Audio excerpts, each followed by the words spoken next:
that time of year again. Time to pull out the decorations, throw a costume together, and carve a pumpkin, 'cause Halloween is drawing ever near.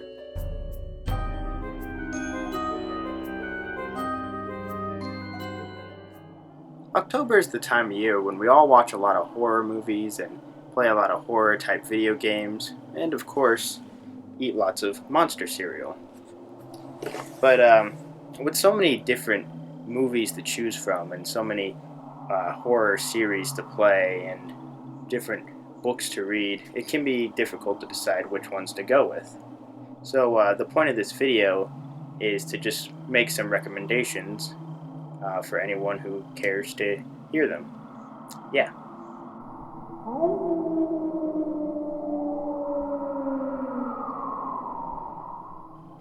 This is a difficult category because there are so many great films that I could recommend, and from so many different genres. I could recommend something from the slasher genre, like Friday the 13th or Nightmare on Elm Street, or I could recommend something classic, like any of the Universal monster films.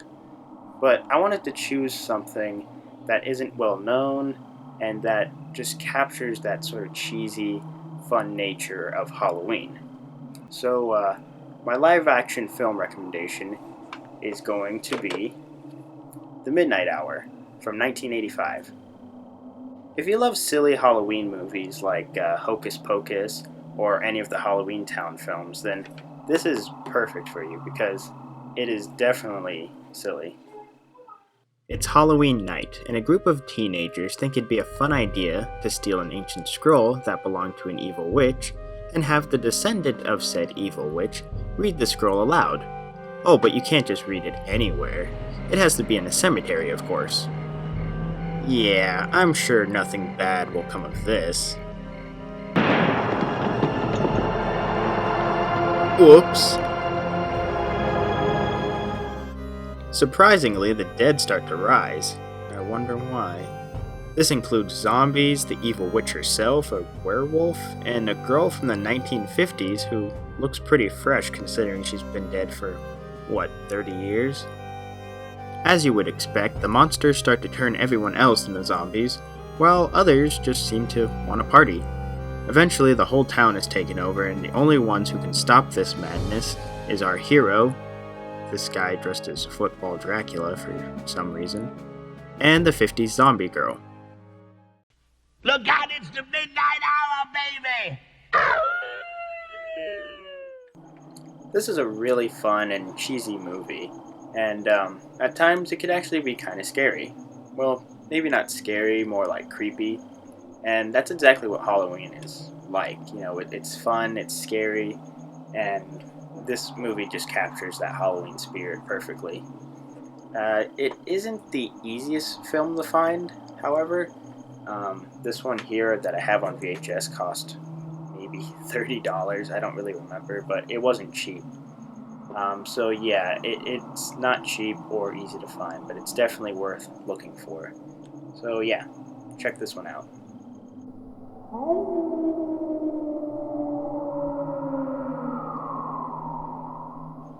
Now I love animation. I really, really love animation, especially stop motion. You just don't see enough of it. But thankfully we have studios like Leica Studios giving us films like Coraline and Paranorman, which are like two of my most favorite films of all time. And recently they just came out with Box Trolls, which I still need to see that. But before Leica, there was Rankin Bass, who were responsible for giving us films like Rudolph the Red-Nosed Reindeer, Frosty the Snowman, all those Christmas specials.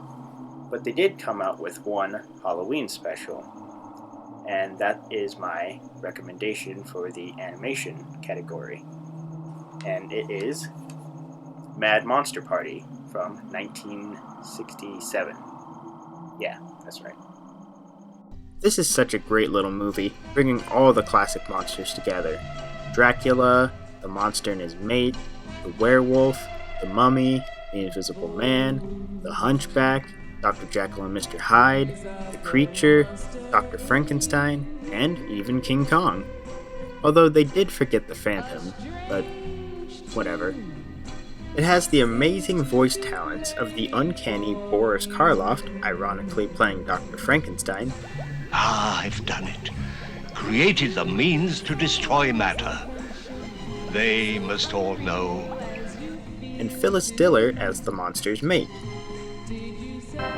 Oh, you gorgeous, tantalizing creation!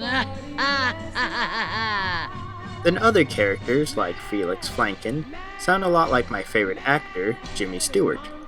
My goodness, you look awful. Are you sure you're not seasick, Dr. Jekyll? And Yetch, the zombie servant, sounds a lot like Peter Lorre. Stop behaving like a bunch of ghosts. Get into your planes. But it's actually veteran voice actor Alan Swift doing all those voices, as well as practically every other voice in this special, which is really impressive because it sounds like completely different people. Not only does this have really great voice work, but the animation is just so awesome. It's a little choppy, but I mean, it was the 60s. And the musical numbers, they're just, to me, they're really classic and they're just so memorable. Yeah, this is just such a great film. I can't recommend seeing this enough. I mean, heck, it's got Boris Karloff in it. That's just freaking awesome.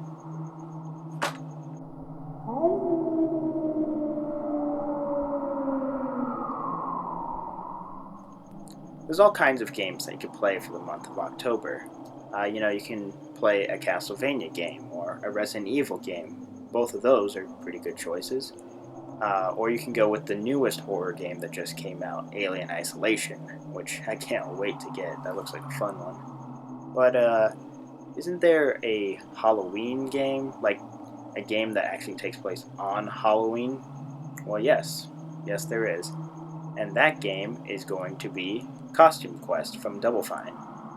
Since it's a downloadable game, I can't actually hold something here, so I'll just add a picture as if I'm holding something. Yeah. It's a turn-based RPG that follows a pair of twins, Ren and Reynold, as they go out trick-or-treating when one of the siblings is kidnapped by goblins, mistaking them for a piece of candy, as the goblins are collecting all the candy in town for some unknown reason. So it's up to you to go on this adventure and save your brother before he's eaten. I say brother because I always end up choosing the sister, Ren. I mean, she's obviously the best. Along the way, you team up with other kids, put together costumes which give you your powers in battle, and of course collect as much candy as possible. I love this game so much. It's one of my all-time favorite games. I love its cartoony, colorful art style. I like its cheesy humor a lot. The music, I really love its music because it's just like, it feels like old Halloween music to me. The game isn't perfect. The battles can get a bit repetitive and the dialogue boxes move just a little too fast. But it doesn't hurt the game all that much. I could ignore it.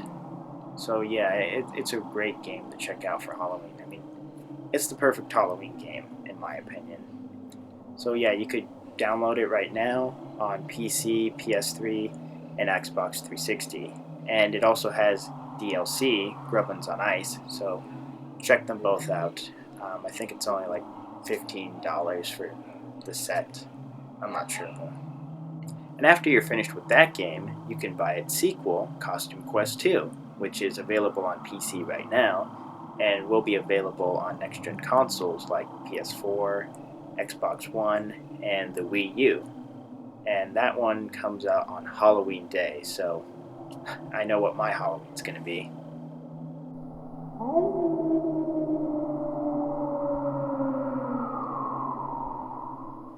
There's a lot of shows right now on TV that are pretty good to watch for October. There's Walking Dead, Bates Motel, that's a really great one. And Penny Dreadful, I've heard, is pretty good, although I've never seen it myself, so can't say for sure. But I usually watch a lot of older shows, so I'm going to recommend something classic. So my television recommendation is going to be The Addams Family from 1964. These are the kind of people I would love to meet because they're into the same stuff that I'm into, which is the macabre. And they seem like the nicest people you'd ever meet. They're just so likable.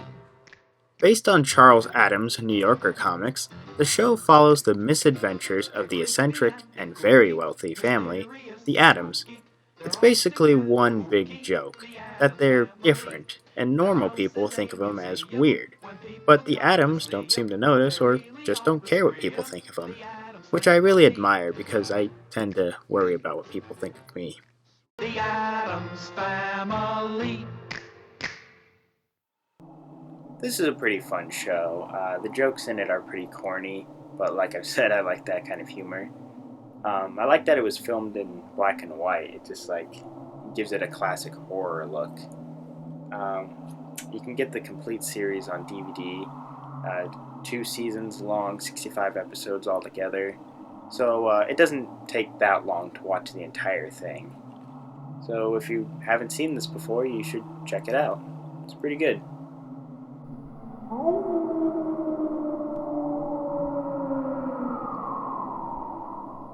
This category is if you wanted to have a marathon of a particular film franchise, because there's quite a few to choose from. And my recommendation is a pretty obvious one. It's going to be the Halloween franchise. And the reason why I'm recommending this is because the complete collection was recently released on Blu-ray from Scream Factory. And I actually happen to have it right back here on display. Let me get that real fast.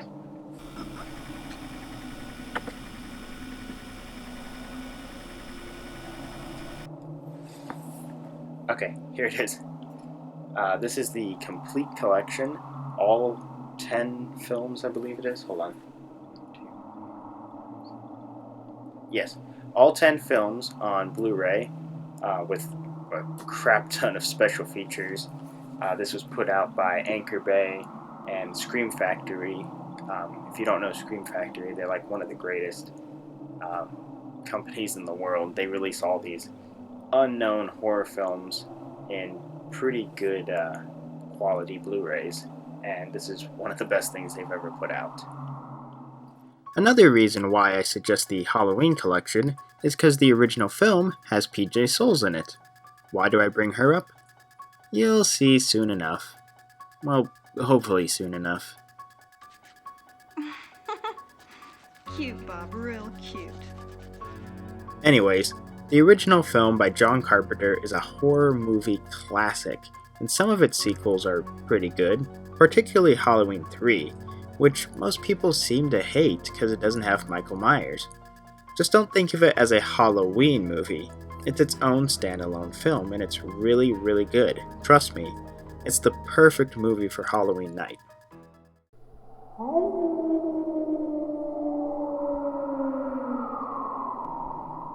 October is when movie studios like to put out a lot of horror films into the theaters. This year we got movies like Annabelle, which I saw and I thought was pretty good. Conjuring was much, much better, but Annabelle was a fun one. Then we got Dracula Untold and Ouija, which, yes, that is based off the Ouija board game. Could be a good one. I guess we'll just have to wait and see. But the movie I'm going to recommend isn't a horror film. It's actually an animated film. And like I said, I love animation. So the movie I recommend seeing in theaters is going to be The Book of Life. It's really cool that we get to see a movie based off the Spanish holiday, Day of the Dead, as I don't think there are too many films based off this particular holiday. Although I do believe that Pixar is working on one themselves. It is computer animated, which is no big surprise these days, but it has a very interesting art style to it. For example, the characters look like they're wooden stringed puppets, which I find fascinating. And Day of the Dead is a very warm and colorful holiday, whereas Halloween is very dark with orange and black colors.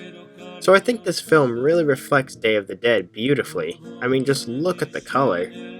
The film opens up on October 17th, and I can't wait to see it. Hopefully it's good. Oh, and this isn't a Halloween movie in the slightest, but I also recommend seeing Studio Ghibli's newest film, The Tale of Princess. Uh, I'm not quite sure how to say the name actually, but this right here. The animation in this movie looks so beautiful. It's like a Japanese painting come to life. And can you believe it's all hand drawn? Nobody does that anymore. This one opens up on October 17th as well, but in very limited theaters, so if you want to see it, you're probably going to have to hunt for it. But believe me, it'll be worth it.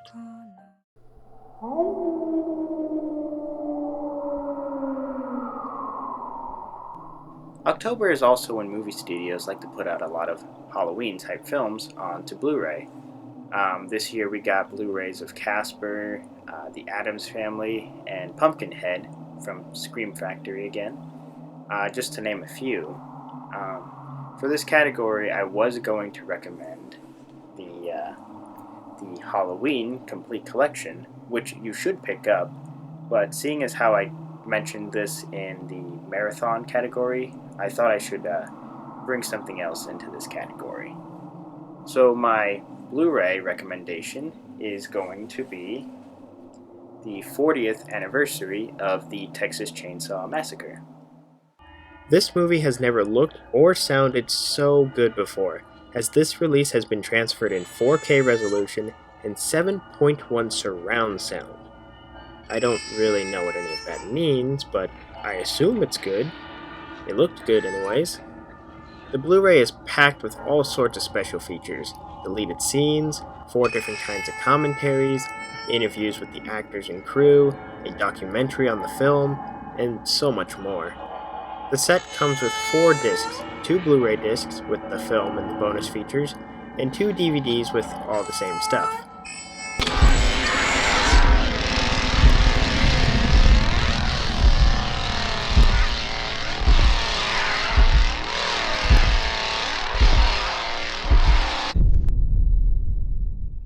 This is a horror classic, and it's perfect for October. Even with all the special features, 4 discs, this only cost $22, so I think that's a pretty good deal. So if you don't have this yet, you should definitely get this, because it's a classic. It's awesome.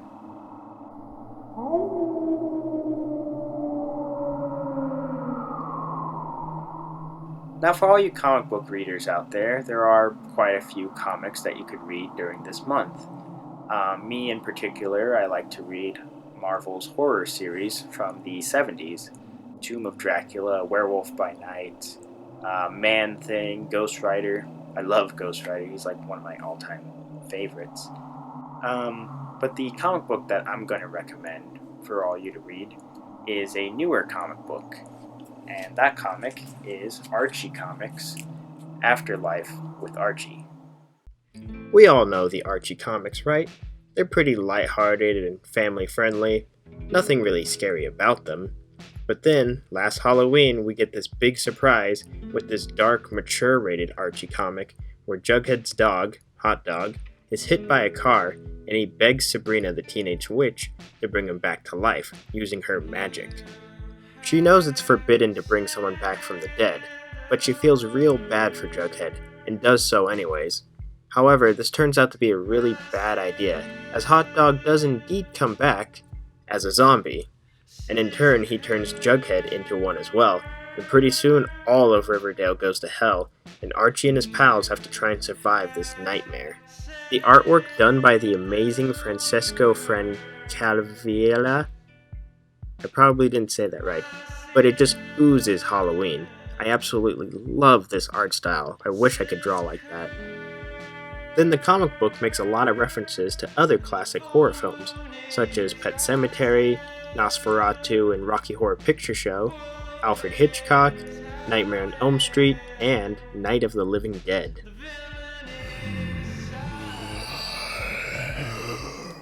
This is the comic book series to read this month. The single issues might be a little difficult to find at this point, as it's been around since last Halloween. But you can find the first 5 issues as a collection, Volume 1, And issue 1, this one right here, is actually being re-released as a magazine-sized issue. So that's definitely something I'm going to be picking up on October 22nd. And Archie Comics is actually releasing a brand new series, a horror series, separate from this series, called The Chilling Adventures of Sabrina. And that's another recommendation of mine.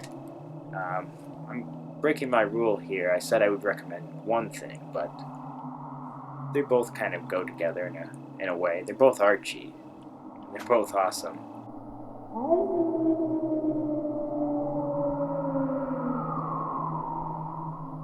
Now, for those of you who want an actual book to read this October, I'm going to recommend Too Much Horror Business by Kirk Hammett, the lead guitarist of Metallica. The reason why I'm recommending this book is because this is actually what's responsible for turning me into such a huge horror fan. I had always liked horror movies and monsters and Halloween, but after reading this, I became just like a huge fan. This is what made me love horror. This book shows off Hammett's incredible collection of horror movie memorabilia. It's crazy how much stuff he has, and it's all original. Movie posters and props from the 1920s all the way through the 1970s and beyond, toys from the 1960s and 70s, and some amazing art pieces. I really like this book a lot. When I was in film school, I used to carry this around all the time, just reading it again and again, looking at the pictures, and just admiring how much this guy loved horror films and monsters. It made me want to be a fan of that stuff, and thus I am one now. This book is what inspired the idea for an animated horror series of mine that I'm currently putting together. Hopefully one of these days I'll be able to show you all it. Anyways, this is an incredible book, and I really hope that he puts out another one of these, because he said in the book that this isn't even his entire collection. This is only like the greatest hits, basically. So I could only imagine what other crazy stuff he has. So yeah, hopefully he makes a sequel. Oh, and what's that? Is that his signature?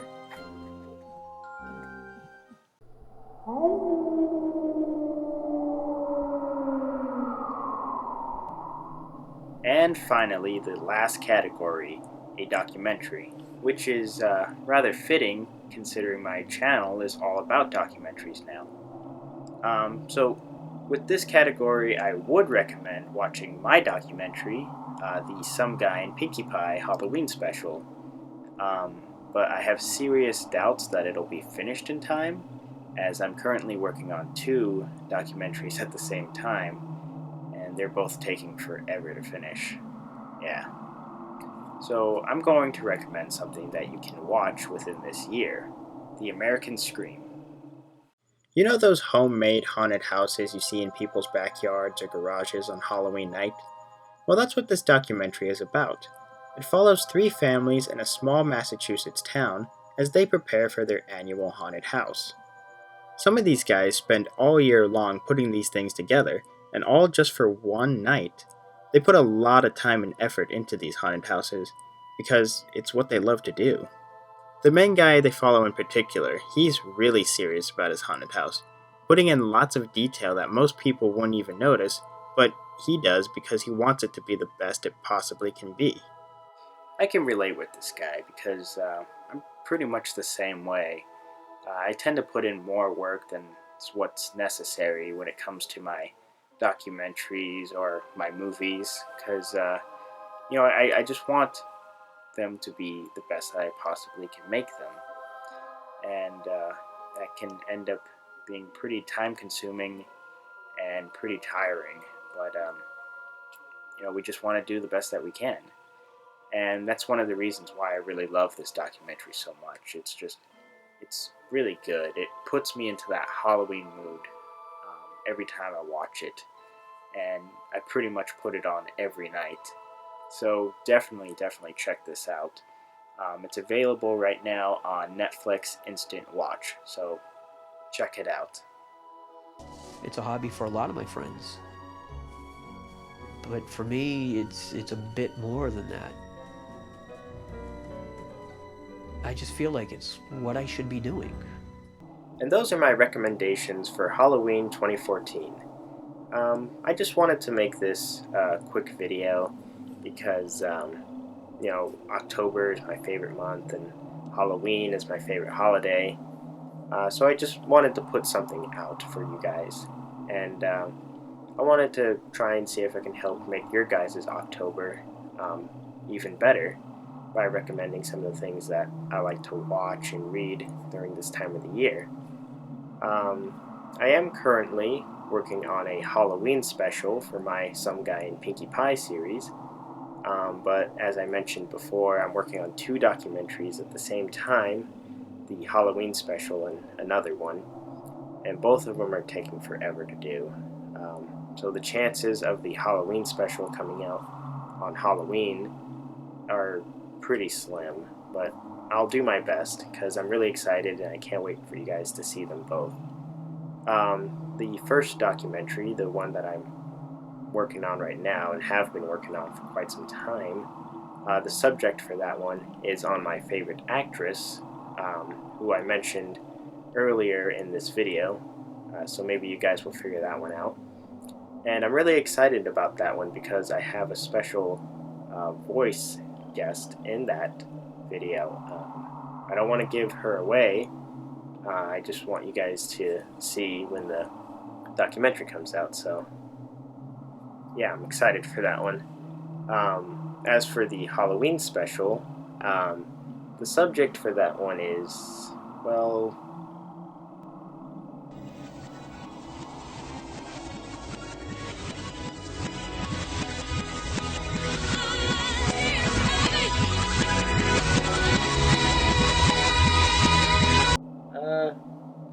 let's just say it should be interesting. So yeah, I guess that's pretty much it. Hope you all have a good October, and happy Halloween.